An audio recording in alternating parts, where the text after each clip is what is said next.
আপনি কি জানেন প্রতিদিন মাত্র একটি ফল খাওয়ার অভ্যাস আপনার শরীরকে আরও সুস্থ রাখতে সাহায্য করতে পারে? চলুন জেনে নিই সেরা 5টি ফল ও তাদের উপকারিতা। ১ নম্বরে আপেল। আপেল ফাইবার ও অ্যান্টিঅক্সিডেন্টে সমৃদ্ধ, যা হৃদস্বাস্থ্য ভালো রাখতে এবং হজমে সহায়তা করে। ২ নম্বরে কলা। কলা দ্রুত শক্তি যোগায় এবং পটাশিয়ামের ভালো উৎস হওয়ায় পেশি ও স্নায়ুর স্বাভাবিক কার্যক্রমে সহায়তা করে। ৩ নম্বরে কমলা। ভিটামিন সি সমৃদ্ধ কমলা রোগ প্রতিরোধ ক্ষমতা বাড়াতে এবং ত্বকের যত্নে গুরুত্বপূর্ণ ভূমিকা রাখে। ৪ নম্বরে আম। আমে রয়েছে ভিটামিন এ, ভিটামিন সি ও অ্যান্টিঅক্সিডেন্ট, যা চোখের স্বাস্থ্য ও শরীরের রোগ প্রতিরোধ ক্ষমতার জন্য উপকারী। ৫ নম্বরে তরমুজ।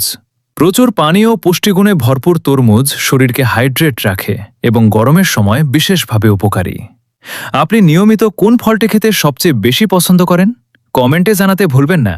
আর এমন আরও স্বাস্থ্য বিষয়ক তথ্য পেতে আমাদের চ্যানেলটি সাবস্ক্রাইব করে পাশে থাকুন।